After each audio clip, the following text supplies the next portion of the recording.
following is a production of DallasCowboys.com and the Dallas Cowboys Football Club. How about them Cowboys? Yeah, go Cowboys! This is the Players Lounge, broadcasting live from Dallas Cowboys World Headquarters at the Star. Now your hosts, Barry Church, Danny McCray, and Newy Scruggs. Ladies and gentlemen, we are here. It is 12:38. Oh, not 12:30. I'm sorry, 10:38 here. We're a little late. We're a little behind here at the Players Lounge. As you can see, we're doing this from home in our SWBC studios at the crib. It's me, your average box safety. I'm over here with the great, the legendary, top 6 in Survivor Season 41. I'm talking about Danny D-Mac McCray. He is back on the Players Lounge. My boy, what is going on? We know we won't dive into the Survivor, but I gotta say, how was it, big dog? How was it? Listen, it was rough to watch back. Even though I had already known what happened, it still sucked to watch it all go down, man. But it was a hell of a ride. You know, top 6. I was probably one person away from being able to make it to the end of that game. So that's a souring feeling, but I'm still hyped for what I was able to accomplish out there, bro. That was a big time thing for me. Oh, before I forget, man, this is brought to you by Hotels.com. This is the Players Lounge. But, Danny, I was watching the episode, and I'm sitting there, and I'm like, man, look, I know my guy's on his last string right now. I mean, he's out there searching the woods. He's going here and there looking for idols. I'm like, oh, man, what is going to happen? And it all boiled back to me, at least, it all boiled back to the connection that Deshaun made with Erica and Heather, because they were all part of the Luvu tribe, right? Yep. We were all on the same tribe together. All in the same tribe. And I forget, I mean, those are the earlier episodes, because Erica and Heather, man, they kind of went under the radar for the majority of the season, and it's just now starting to pick up for them. Do you think that was a big reason why they ended up deciding to vote you off instead of Deshaun, was just because of that relationship that he developed with those two early on in the season? Yeah. I mean, absolutely. I think they ended up liking him more than they liked me, especially after he had the emotional couple episodes that allowed them to connect with him and kind of feel sorry for how he was feeling, and then they bonded over that. And to be honest, my number one on Luvu, other than Deshaun, was Sydney. So once I lost Sydney, it was pretty much over for me, man. So yes, that relationship with Deshaun and Heather and Erica is why Deshaun is still in the game. Man, that's tough. We were talking about it the other day. We were sitting there, me and Newy, and we were just like, man, you know what? They made a huge mistake. A huge mistake in not getting rid of Ricard. I call him Man Bun, whatever y'all want to call him. Ricard the previous week. Because this guy, I mean, he's a master at these immunity challenges. I mean, he's won 3 of them now. So why, in your opinion, why didn't they take that guy out? Like, what was going through my man Xander's head at that point? Yeah, listen, I'm not really sure what Xander was thinking. I still think it was a horrible decision. But he somehow thinks that people are after him, and he needs somebody to protect him, like a bigger target out there. So he feels if Ricard is gone, then everybody's going to be looking at him. I don't see it the same way. I don't think it made much sense. I still don't think it does, but we'll see how it plays out at the end. Yeah, we'll definitely got to see how it plays out, man. And I'm sitting there thinking to myself, I'm going to go back to the challenge. I'm going to go back to the actual immunity challenge y'all had, where we had to go through, like, the spinning part of it, unravel all that stuff. How was that, man? Because I know spinning around like that, getting through, because you were one of the first to finish the first leg of that immunity challenge. Was your head spinning? Was you, like, seeing stuff? Because you look kind of off balance on that beam a little bit, my boy.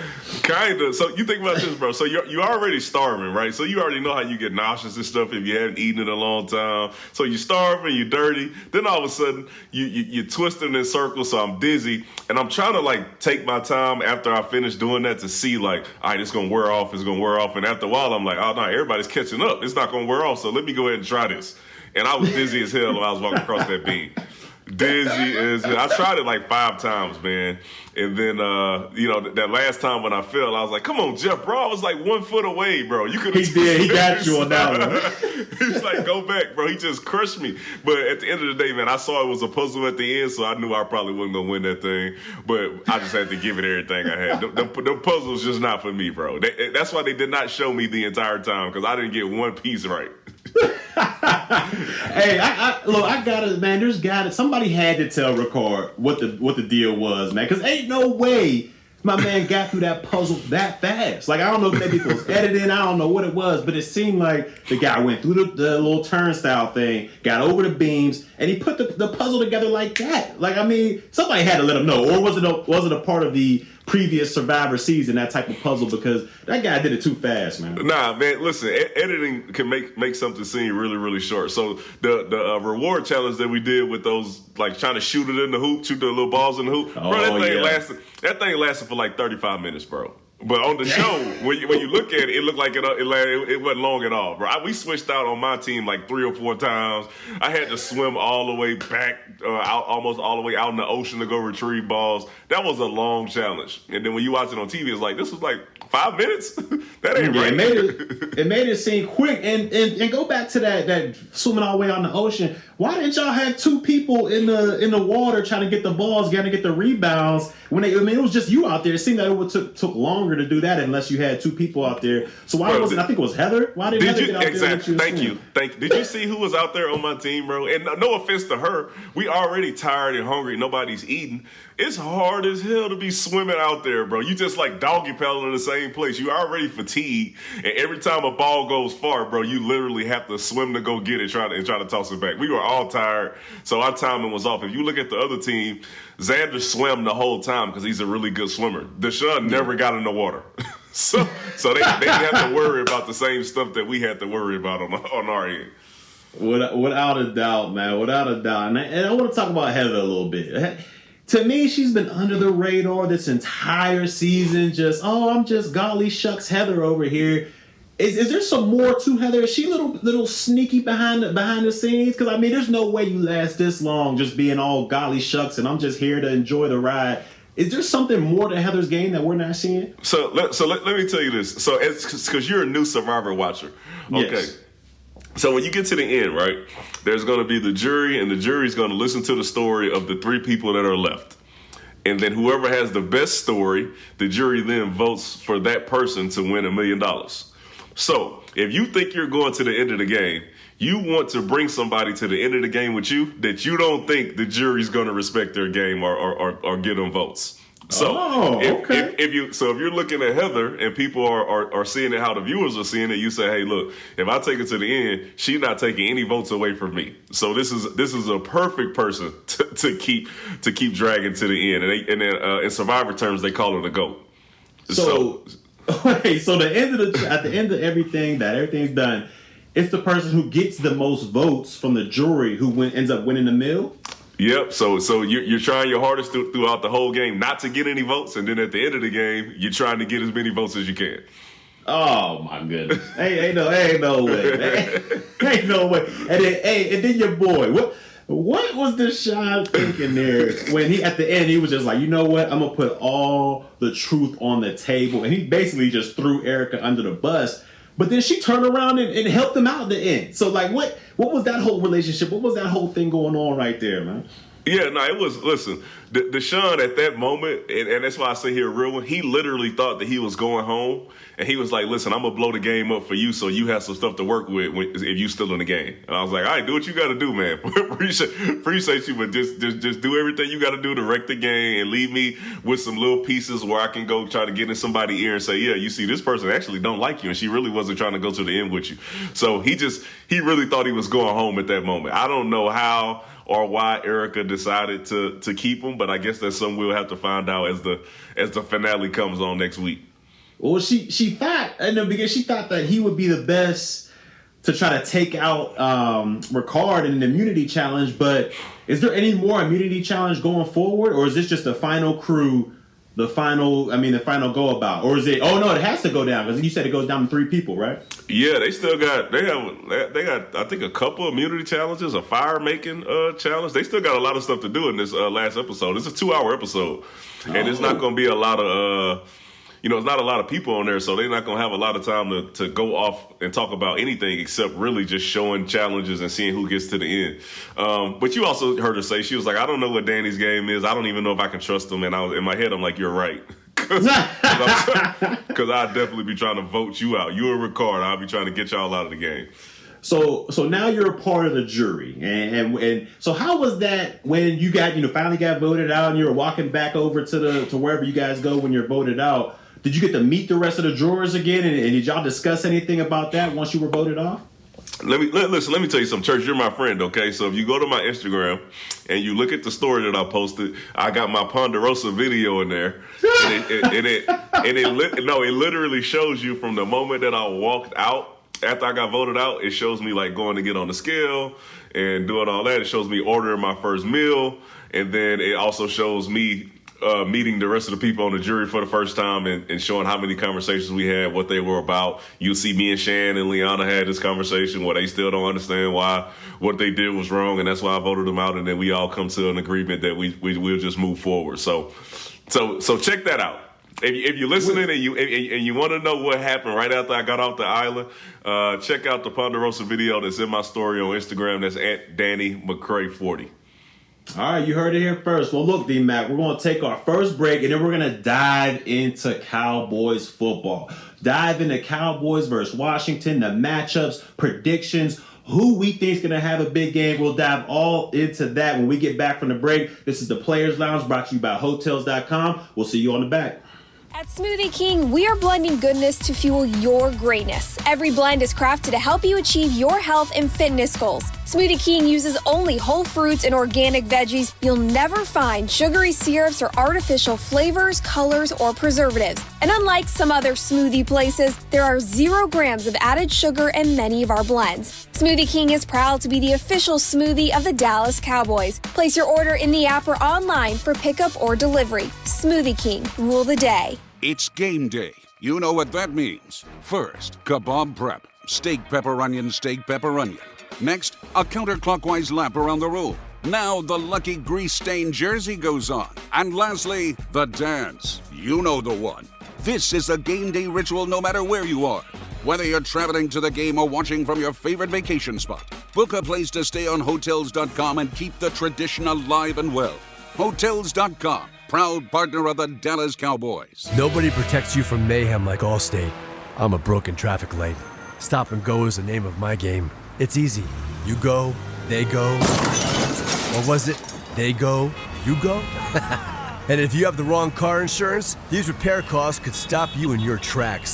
So get Allstate's new low auto rate and be better protected from mayhem, like me. Not available in every state, based on coverage and limits selected. Subject to terms, conditions, and availability. In most states, prices vary based on how you buy. Allstate Bar and Casualty Insurance Company and affiliates, Northbrook, Illinois. Brace yourself for an existential question. Has your butt been having enough fun lately? Have you been treating it well? Has it been going places? If not, then it's about time you start using SeatGeek. SeatGeek is the best way to get your butt tickets to live events. Just ask the thousands of other butts who have rated it the #1 ticketing app. So what are you waiting for? Download the app now or visit SeatGeek.com to get tickets to sports, concerts, and live events and make your butt happy. SeatGeek. Get your seat in a seat. Back to the Players Lounge. Celebrate Christmas at the Star with Cowboys Christmas Extravaganza powered by Reliant. The 20-minute show electrifies the Star in Frisco with a powerful mix of game day excitement and Christmas cheer every Friday and Saturday, 6 p.m., starting at 6 p.m. through December 18th. Admission and parking are free. So, you want more information on it, go to stardistrict.com. So that is tonight, folks, 6 o'clock. I would advise you to get there early because a lot of people get there early and get a good spot. So you want to get up as close as you can. So it's a great show. It's really good. And I'm not sure who's going to light the Christmas tree up tonight. Maybe it's Jason Witten's family. I know they are on the list to do it. I'm not sure if that's tonight. So check it out there. You're in the Players Lounge, brought to you by Hotels.com. I know we scrubs a long time. Cowboys Reporter joined by the two former Dallas Cowboys free agent safeties, Danny McCray and Barry Church. Gentlemen, that Ron Rivera response to Mike McCarthy coming out saying we're going to win the game. And then Mike McCarthy was asked about the response on his radio show this morning, and he's like, he tried to blow it off, tried to say it was no big deal. And then he also tried to say, well, I wasn't really trying to fire him up. I was just answering questions within the setting. Church said yesterday he loved it. Dak Prescott said he loved it. Danny McCray, did you love Mike McCarthy coming out saying, hey, we're going to go win this game? And then Ron Rivera saying, hey, man, he's just trying to fire his team up. So, I don't think you should be doing that because you're making it about you and you should be making it about your players. Yeah, I don't think Ron Rivera's comment was right, but I tell you this: when it comes to Mike McCarthy, you asked me that on Monday, all right? Because I know that we saw the Philly guy, making shirts, and it backfired on him. We've seen over the last few years the coaches make these guarantees, and then all of a sudden it backfires, and then we give them hell on Monday. So as of right now, I'm not sure. If Mike McCarthy doesn't pull this off, man, this is going to be a very, very bad look for him, especially since you have to see these guys twice in 3 weeks. It's just not a good look. If it was me, I would have just said, hey, man, we're going to go out here and do what we're supposed to do and try to beat this team. I wouldn't have been making any guarantees because, believe it or not, it does put a little bit of pressure on the guys in that locker room to make sure that they stand up for their coach and make this thing happen. Now, if Dan Quinn would have said it, I would have felt a little better about it because that's my guy. But no, I'm not one for making the guarantees and doing all the trash talk, man. I really do believe in letting the past talk when you get out there on the field. So I really do hope we get this dub so Mike McCarthy can put that in his back pocket. But if it doesn't, this is really going to be a sound bite that's going to be played for the rest of the season. Do y'all think this could be as bad as, when the Philadelphia coach Nick Sirianni was walking around with Beat Dallas T-shirts and ended up getting thumped? Now, if we go up there and we end up losing, I don't care if we get thumped or we lose a close game, do y'all think it could be the backlash, the downfall? Do you think it could be that bad as that one in Philadelphia? Because, like you said, D-Mac, I loved it if I was a player, but I kind of wish he would have just said it to us, but you kind of love the confidence, but like you said, if we lose this game, man, that backlash to this, man. Let me tell you something. And in Dallas, there's a listen. Whatever the Philly media is, and Newey knows about it more than I do. What we know about the national media is that if there's something from the Cowboys, especially if it turns out being bad, it's going to be on every network possible. Stephen A. and Shannon and Skip, this thing is going to be talked about for the foreseeable future. So, yes, if it backfires, I think this is going to be much bigger than the Beat Dallas shirts because Philly, we didn't really expect Philly to be that good, but Dallas has been on this roller coaster since they had the great start. So this could go really, really, really bad for us if we don't get this dub this week. Danny, what year were you born? 88. Okay, so when you were a young man, Jimmy Johnson said right before the NFC Championship game, we will win the game. Put it in 3-inch bold letters. And that was all the talk. Like, wow, Jimmy just guaranteed a win. And they were Super Bowl champs. And people are like, why are you saying that? And the players all rallied around Jimmy. They're like, yeah, we like our coach has confidence like that. And George Seifert, who was coaching the 49ers at the time, said, you know what, man, he got some brass ones. And the Niners were ticked off. Well, the Niners came to Texas Stadium, not Troy, went out the game. Bernie Kosar finished it up. Next thing you know, the Cowboys went on to the Super Bowl. And Jimmy put it on his players. He won. And Jimmy was a master psychologist. And he didn't really pull that kind of thing very often. But he put it on those guys to say, we're going to win this game, go to the Super Bowl. And they all bought in. When Dak Prescott, the quarterback, comes out and says, blank, yeah, I like what Mike McCarthy said, that was all I needed. McCarthy, and maybe this is his version of beating up watermelons, smashing watermelons like he did last year. I like this. You know what? Your team needs some type of jolt right now, in my opinion, here, because they've not played good football in the last 4 games, the way they were rolling this year. So he's going to play this Jedi mind trick, put it on these guys, and say, we got the game plan, going out here and go do it. You know what? I'm for it. Newey, hold on. Newey, wait. What, you said that was the NFC Championship game? Yeah. This is much different. like one of them is win or go home, and this one is like win or be embarrassed. Like this, I think it's totally different. So it's easy for your team to rally around the fact that if we win this game, we're going to the Super Bowl, more than it is to say, all right, if we win this game, what do we really get, right? We're going to play this team again in 2 weeks. Like I think the circumstances are a little different, and I'm in my mind, I'm like, yes, I'm glad Dak actually backed this coach up, but we wouldn't expect Dak to do anything different. What are you going to say? What is he going to go out there and say, yeah, I don't like what Mike McCarthy said? So, and I come back into this. All right, you lose this game. Now your lead is down to 1. You get to face them in 2 weeks. Over there in Washington, they're feeling good. They won 5 in a row. And then you're the Cowboys. You sitting around. You just go keep catching more and more heat. I like what McCarthy did, because if you win this football game, you're effectively going ahead and ending this race. So this could be the nail you need to put in the coffin to go ahead and wrap this sucker on up. So that's how I look at it. Plus, then you win up there, they got to come to you. So you get the Giants the next week at home, and then you get Washington on December 26th on Sunday Night Football at home. This is just my opinion. I like where McCarthy took this thing. So tell me this, Barry and Newey. So because you gave me the if we win, right? If we win, yes, absolutely. Everything is absolutely 100% great. Now, you make this guarantee and you lose. Now what happens? What are you now? Yeah, I mean, you still got the division lead and everything, and that's why the question I got to ask is, do y'all think these players are in do or die mode? I mean, obviously, I believe the coaches kind of feel like there's a sense of urgency that needs to be picked up with this team, or McCarthy wouldn't have went out there and gave these guarantees. But do y'all think the players are in that same mind state? Do y'all think, all right, man, if we lose this game, it could be all downhill? Or do you think, all right, man, we got a 2-game division lead over here. We play this team again in 2 weeks. The Giants are, I mean, that's an automatic win. So do y'all feel like these players are in do or die mode, or is it just the coaching staff that's trying to get a little pep in their step?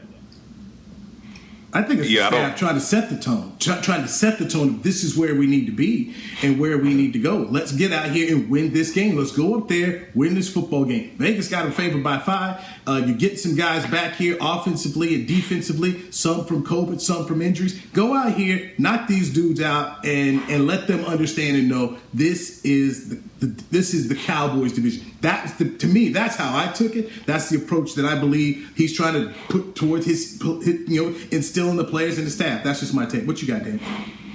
Yeah, no, I believe that's the goal. I'm just saying that, the possibility that this all backfires is pretty high.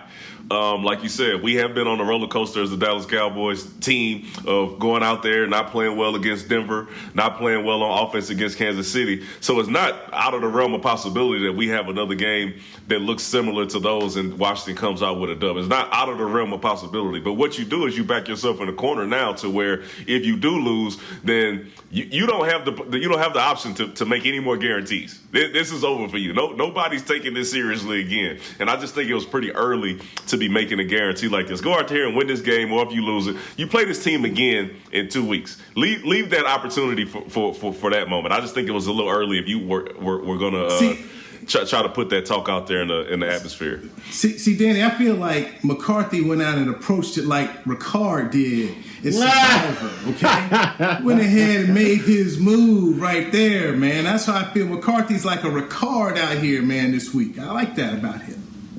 Okay. Hard. Bookmark Let that. me ask you a quick question, D-Back. Bookmark that. We talked about Survivor in the first segment, but I got to ask you a question. Do you think if you wouldn't have went and looked for an idol and got that thought in Ricard's head that, man, maybe Danny has an idol, do you think they would have still strongly went at you the way they did? Yeah, I mean, it's essentially the same vote. The only reason they didn't put all the votes on me the first time is because they didn't want us to be able to play an idol and then vote one of them out. So they were still voting for me anyways. Dang, all right. Yeah, it is what it is. Like I said, I'm still upset that thing was sitting right at my foot and I didn't see it, because I looked for that thing for many days, many nights, and many hours, and just to know that it was that close, man, that sucked. And the cameramen, man, they some jerks for that, man. They saw you walk away, and then they just zoomed right in on that idol that was literally a foot away from your feet, man. It was Man, it was heartbreaking. Listen, one more thing. So what's crazy about that is you try to trick the cameraman every once in a while. You try to turn around really fast to see if they're looking at something you're not looking at, and they do it on purpose. Like oftentimes you'll turn around, and they'll be looking at something that's totally out of the way, then you'll go over there and look, and there's nothing there. But they just don't want to give anything away, bro. So yeah, they know what they're doing. They've been doing it for 20 years. Oh man. Yes, they hate to see it. They know where all the tricks are. They know how to do it. Everything. Yes, they are professionals. They are professionals from that standpoint. So I'm looking forward to seeing exactly what happens for this game. And Mike McCarthy, I remember many years ago when John Fossil's dad Jim was coaching the New York Football Giants, and they were in a tough stretch. And he comes out to the media and he's like, you know what, I'm putting all the chips, man. I'm pushing everything in here. If you want out, get out. But I'm pushing it all in. And he just basically put it on the Giants, saying, man, we're about to get up here, get on a run and win. We're going to go win this thing. And they ended up winning the NFC Championship. They lost in the Super Bowl to an outstanding Baltimore team led by Ray Lewis. But yeah, and it was early in the regular season, but he put his, I should say later in the regular season, but he put himself out there like that. And but y'all act like we lost last week. Like y'all said, like it sounds like okay, we going through this stretch. We lost 4 straight, and then all of a sudden, this is when we gonna right the ship. We won last week. Yeah. We lost to a Kansas City team who's in first place. All right, we played bad against Denver, but we won the game last week. It's not like we on a loser streak at this point. Okay, so thus is a part of the confidence. Hey, we won if you're McCarthy, the team won last week. I'm getting reinforcements back defensively. I'm getting a healthy Amari Cooper back. My quarterback's got a little bit of time to rest here. Now, obviously, you got some issues with the running backs, but I think he's feeling good about himself and where his team could be and says, yo, we're going to go up there and win the game. I'm all for it. It sure beats what the last head coach around here used to do. So I'm all good with you, Mike McCarthy, okay? I'm good with you, Big Mac. Did McCarthy get swept last year by Washington? Ooh. He didn't have his quarterback. He run double G. He running that double G out there. Come on now. You heard Jerry said it was Mulligan. Respect double G like that. Hold on. What you mean? The guy he cut? Don't do it. Y'all put some respect on double G. Don't do it because you was the same guy out here giving Mike McCarthy props for beating Minnesota, the same team that beat Pittsburgh last night. So I don't want to hear nothing about what quarterback he had in the game, okay? He still had a chance to go out there and win. Sports is fluid. Didn't have his offensive line. Had a lot of issues last year. I don't want to hear it. We're about to take a break right now here on the Players Lounge, brought to you by Hotels.com. We have predictions for the game. And Vegas has got the Cowboys favored by 5. I'm feeling, you know what, I'm going to tell you right now, I'm going to ride with Mike McCarthy. I'm going to ride with Mike McCarthy on this. I'll give my prediction. The Kool-Aid is back. Yours as well. You know, I mean, go find me some blue Kool-Aid in the fridge here. I mean, may break that out. And we got to talk about Chase Claypool and these Steelers, too. We got to throw that in there, too, man. Yes, sir. We'll do that next right here on the Players Lounge by Hotels.com on DallasCowboys.com radio. Nobody protects you from mayhem like Allstate. I'm a broken traffic light. Stop and go is the name of my game. It's easy. You go, they go. Or was it they go, you go? And if you have the wrong car insurance, these repair costs could stop you in your tracks. So get Allstate's new low auto rate and be better protected from mayhem, like me. Not available in every state based on coverage and limits selected. Subject to terms, conditions, and availability. In most states, prices vary based on how you buy. Allstate Bar and Casualty Insurance Company and affiliates, Northbrook, Illinois. It's game day. You know what that means. First, kebab prep. Steak, pepper, onion, steak, pepper, onion. Next, a counterclockwise lap around the room. Now the lucky grease-stained jersey goes on. And lastly, the dance. You know the one. This is a game day ritual no matter where you are. Whether you're traveling to the game or watching from your favorite vacation spot, book a place to stay on Hotels.com and keep the tradition alive and well. Hotels.com, proud partner of the Dallas Cowboys. At Smoothie King, we are blending goodness to fuel your greatness. Every blend is crafted to help you achieve your health and fitness goals. Smoothie King uses only whole fruits and organic veggies. You'll never find sugary syrups or artificial flavors, colors, or preservatives. And unlike some other smoothie places, there are 0 grams of added sugar in many of our blends. Smoothie King is proud to be the official smoothie of the Dallas Cowboys. Place your order in the app or online for pickup or delivery. Smoothie King, rule the day. At AT&T, everyone, new and existing customers, get our best deals on every smartphone. Why? Because you deserve it. For turning your living room into your office and your gym. For teaching grandma how to video call. And teaching her again. It's the button on your left, Nana. Okay, your other left. It's not complicated. Everyone deserves something new. So AT&T is giving everyone, new and existing customers, our best deals with every unlimited plan on every smartphone, even the latest ones. AT&T may temporarily slow data speeds if the network is busy. Restrictions and exceptions may apply. Back to the Players Lounge.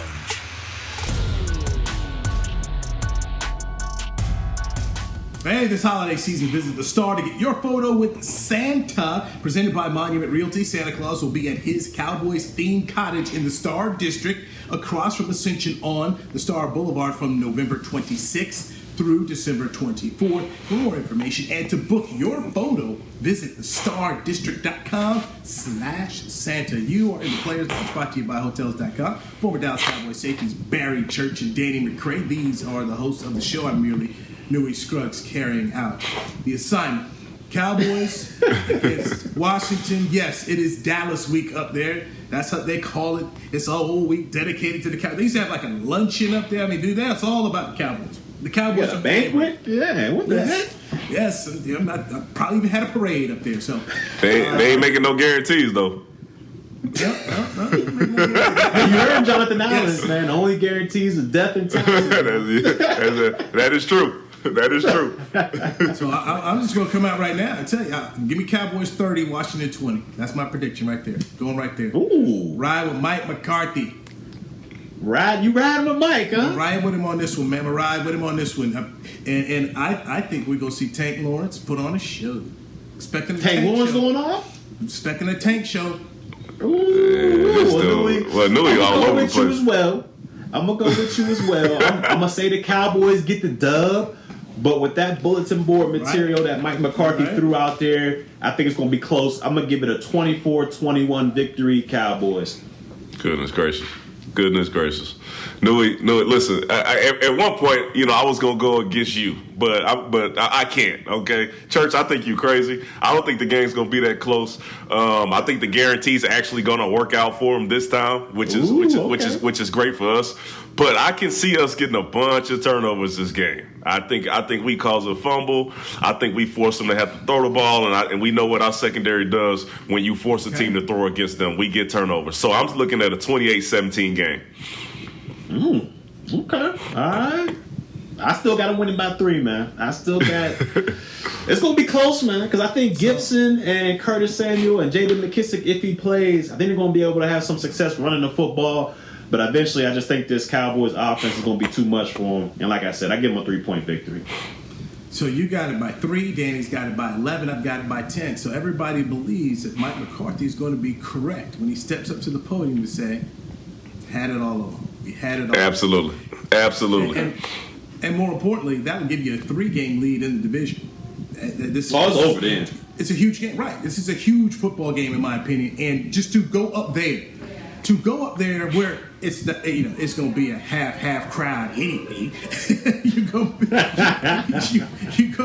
This is your opportunity to really just go ahead and stick their neck out.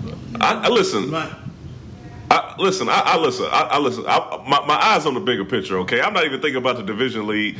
I'm still hoping that somehow Arizona and Green Bay can get a couple more losses and we can get that number 1 seed. All right, that's what my eyes are on. I don't even care about the division lead, man. I need us to have all home games and get a first round bye. I think that is our path to the Super Bowl.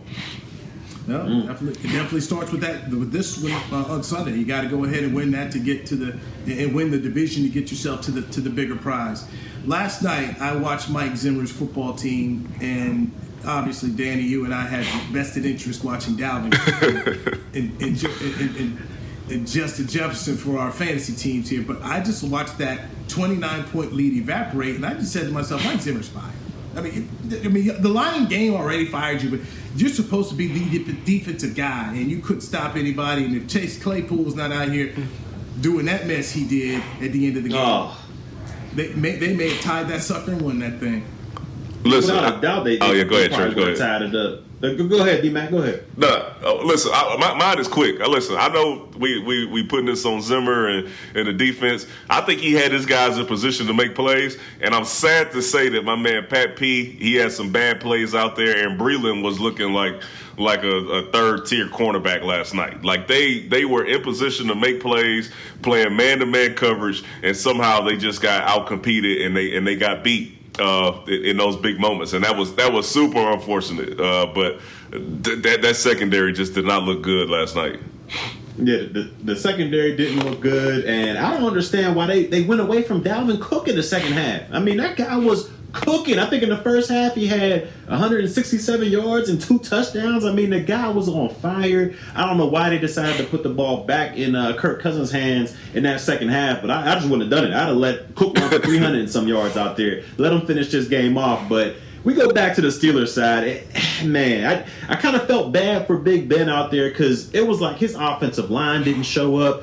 They were out there just plummeting this guy. I mean, he was taking big hit after big hit after big hit. The offensive line didn't know who to block, but you got to give him a little bit of kudos because he did get his team back in the game with some big throws out there. But at the end of the game, what is Chase Claypool thinking? I mean, and it's all of these receivers for the Steelers. I mean, you had Antonio Brown back in the day doing outlandish stuff. And then you got Juju dancing half of the time. And now Claypool, I mean, it's like it's all about me philosophy when you get into that wide receivers room for the Pittsburgh Steelers. And he basically drained, 15 seconds off the clock? They would have had another opportunity to shoot, to go for a touchdown, but I mean, Claypool, man, this receiving core for the Steelers, man. I'm glad they ain't our triple threat because, I mean, you wouldn't have seen CD and them boys do nothing like that. So just to set the stage, the clock is running, okay? This thing is getting you're under 30 seconds to play. Chase Claypool makes a catch and decides that he needs to go ahead and point on the first down and pose, and then Trey Turner, the offensive lineman, comes and rips the ball from him because they're trying to get the ball set so they can get ready to run another play. And essentially a good 14 seconds run off the clock while you're watching Chase Claypool, try to have his look at me moment. And then afterwards in the press conference, he tried to put it on Turner, saying that he was the reason why they lost time with the clock. Just a lack of self-awareness. And then Big Ben said it's not his job to discipline the players. That's not him. That's what the head coach does. And this team's falling apart, man, right before our eyes, man. I mean, you got Roethlisberger, he's year 18, talking about this ain't my job to do this, and Claypool blaming it on the offensive line. And if you saw after they spiked the ball, Claypool ran over there yelling at the guy like it wasn't him over there celebrating instead of putting the ball down. It doesn't make any sense to me. And Mike Tomlin, he's one of the most respected coaches in the National Football League. And if he can't get a handle on this situation, I don't know who can. And to me, this Steelers team, they just need a whole rebuild. They need to blow up the whole thing and rebuild because this is getting out of hand now. They're costing themselves games. And I feel bad for Big Ben, man. It's just a bad situation. What happens in the locker room after that, guys? You tell me. What happens in the locker room when you see something like that go down? Yeah, go ahead, D-Mac. Well, I'll tell you what, since that was on the offensive side, the defense is, we on our side of the locker room right now whispering to each other like, man, you see what Buddy did? Has he lost his mind? Is he crazy? We having our own conversations because the offense has to handle that on their own, right? It usually is not going to be a defensive player that goes over there and says, hey, man, you need to be accountable for what you did, right? But we're sitting back and we're watching to see which one of those guys are going to be that leader to go, say, hey, Chase, hey, let me talk to you real quick, bro, because that's not how you handle these type of situations. All right, you was wrong. Go out there and admit you was wrong, and then suffer the consequences of what happened. I think that's why you see Mike Tomlin come out after and say, hey, we're going to figure out what we're doing and who we're doing it with. Because I think they're going to take a deep dive and look into what type of players they have and who's buying in and who's not. Yeah, without a doubt, man. Because like you said, the defensive side, you can't really handle that. That's up to the leaders of the team or leaders of the offense to do so. But when your main leader of your offense, Big Ben, comes out and talks about, man, that ain't my job. That lets you know, man, it's going downhill. Like when they went into that locker room, Big Ben probably just took his stuff off, got in the shower, and was ready to bounce up out of there. Like I'm sure there was no talking going on. It's just all going downhill right now. And Mike Tomlin, I mean, even though he's one of the most respected coaches, when you win and you let something like that slide, like when they're winning, it's not a problem for Chase Claypool to do his dances or Juju to do his thing and all that stuff. But when you lose and you can't sit there and be like, oh, that's the reason. We can't be doing that. You can't have it both ways. You got to coach it like that the entire time. And I'm not quite sure if he's doing that when they win. I think he's letting these guys do their own thing, dancing and stuff. And now it's just come to bite him in the butt when it's a loss.